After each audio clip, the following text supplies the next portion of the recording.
নমস্কাৰ বন্ধু বান্ধৱীসকল, আজি ঘৰতে মই পনীৰ প্ৰস্তুত কৰিলোঁ আৰু ভাবিলোঁ ভিডিঅ'টো আপোনালোকৰ আগতো শ্বেয়াৰ কৰি দিওঁ। আৰু মই যিকোনো এটা বস্তু বনালে মানে আপোনালোকৰ লগত শ্বেয়াৰ কৰোঁৱেই, সেইটো কাৰণে ভাবিলোঁ পনীৰখিনি শ্বেয়াৰ কৰোঁ। প্ৰথমতে গাখীৰখিনি উতলিবলৈ দিছোঁ। 1 লিটাৰ গাখীৰ লৈছোঁ আৰু ভালদৰে উতলাই পেলাই তাতে মই নেমু ৰস 2 চামুচ বা ভিনেগাৰ 2 চামুচ দি দিওঁ। এতিয়া আজি মই নেমু নাই দিয়া, আজি মই ভিনেগাৰ 2 চামুচ দিছোঁ। আৰু গাখীৰখিনি ধুনীয়াকৈ এনেকৈ উতলি যোৱাৰ পিছত নেমু ৰস বা ভিনেগাৰ দিলে গাখীৰখিনি ফাটি যায়। তাৰপিছতে কাপোৰ এখনত এনেকৈ চেকি ল'ব লাগে।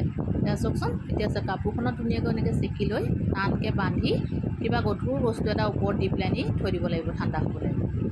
তাৰপিছতে ঠাণ্ডা হোৱাৰ পিছত এয়া চাওকচোন কিমান ধুনীয়া হৈছে দেখিছেনে। এতিয়া পনীৰখিনি মই পিচ পিচকৈ কাটি ল'ম। আৰু বিশেষকৈ আজি ছোৱালীজনীহে মানে চব কৰিছে দেই। তাই মানে পনীৰ খাই ভালো পায় আৰু সেইকাৰণে মা মই কাটিম বুলি কয়। এয়া দেখিছেনে, তায়ে লৈছে কাটিবলৈ।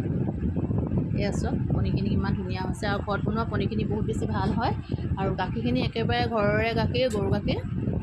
এতিয়া মই এনেকৈ পনীৰখিনি কাটি দিয়াৰ পিছত বনাম। আপোনালোকৰ আগতো ভাবিলোঁ ভিডিঅ'টো শ্বেয়াৰ কৰি দিওঁ। আৰু ভিডিঅ'টো যদি চাই ভাল পালে লাইক শ্বেয়াৰ কৰি দিব, লগতে কমেণ্ট এটা কৰিবলৈ নাপাহৰিব। ধন্যবাদ। আপোনালোকে বনাই চাবচোন। পনীৰ একেবাৰে সহজতে বনাব পৰা ৰেচিপি হয়, একো বস্তু খৰচো নহয় আপোনাৰ। মাত্ৰ অকণমান গেছৰ প্ৰয়োজন হয় আৰু অকণমান নেমুৰ প্ৰয়োজন হয়, নেমু বা ভিনেগাৰৰ প্ৰয়োজন হয়। বেলেগ বস্তু একোৱেই নালাগে দেখিছেনে। যিকোনো মানুহে সহজতে বনাব পাৰে, ঘৰত মানে যোনেই বনাব মন যায় চবেই বনাব পাৰে। ধন্যবাদ।